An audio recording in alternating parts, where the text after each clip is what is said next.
歼35全面升级，中国新一代隐身舰载战斗机究竟什么水平？沈飞是否靠歼35打了一个翻身仗呢？可以说，不久前，中国第4代隐身舰载机歼35完成首飞，不仅是中国军事在今年最大的一个事件，甚至放在全球都引起轰动，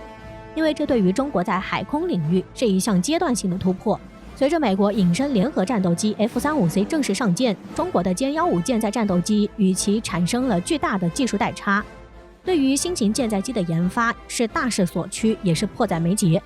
歼35首飞吸引了全球的关注，人们对于歼35整体与细节讨论不绝于耳。早在前几年，中国海4代隐身战斗机就是各国媒体讨论的话题。2018年，英国简氏防务新闻就报道出，中国沈阳飞机工业集团发布了关于具有隐身特性的机载光电系统和使用深度学习的目标识别系统2则招标公示。这2则招标公示不禁让人浮想联翩，将目光放在了一直只闻楼梯响不见人下来的 FC31项目。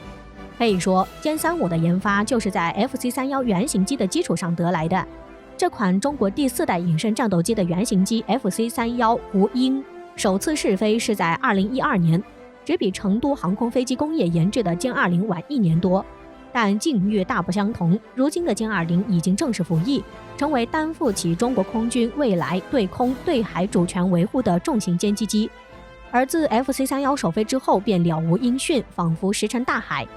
对此一直有2种看法，第一种是迫切的希望 FC31尽早正式服役，毕竟美国的 F-22与 F-35组合的强大不言而喻，中国需要第2款隐形战斗机来追赶脚步。而第2种则认为 FC31并不成熟，可以说是一款失败的4代机，没有足够的能力进入中国军队服役，更成为不了主力航母舰载机。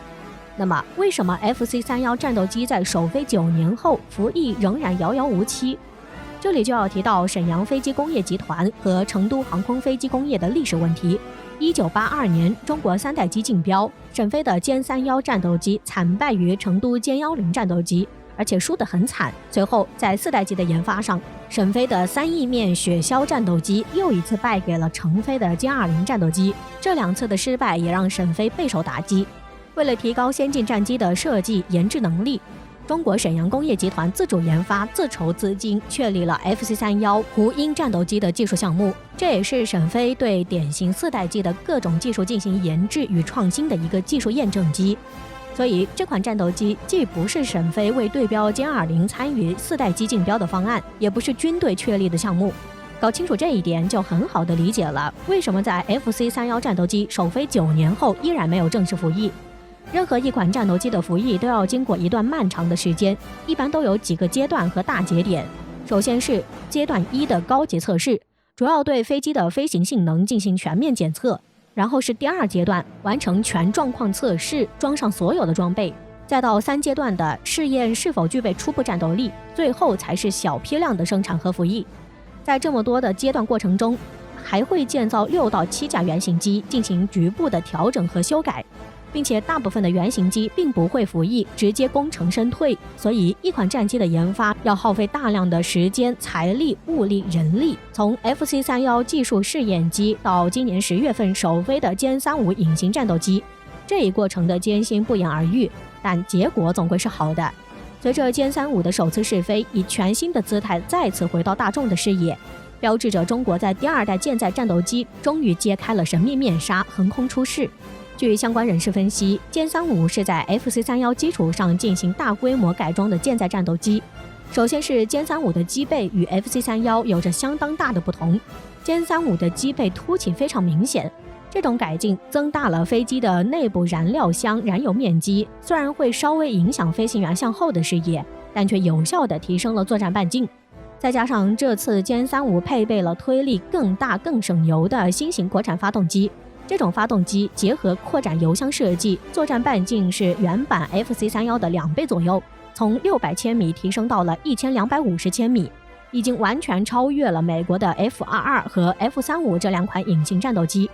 众所周知，航母随行作战的主要工具就是舰载机，舰载机性能直接决定了航母的作战效能，舰载机的作战半径越大，更容易涉及到战场的全方面，将航母的作用发挥到极致，这一点在海上作战上是十分重要的。并且增大飞机的内部燃料箱燃油面积，对于燃料的携带量提升非常大。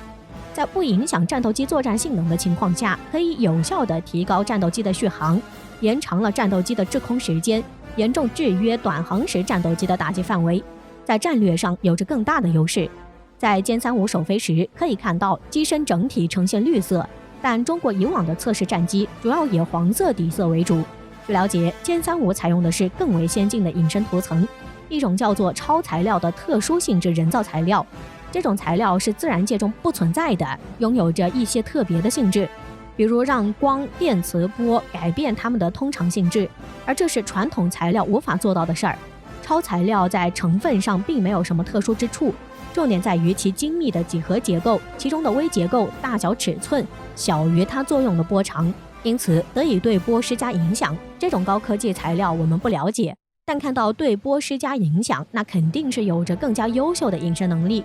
确实，这种超材料结构可以对电磁波进行吸收，控制目标雷达反射信号，起到压制效果，所以这次的歼35颜色才不同于以往。而目前中国战斗机普遍装配了霹雳15空空导弹，这种导弹射程达到200公里，超越美国 F-35所使用的 AIM-120D 空空导弹。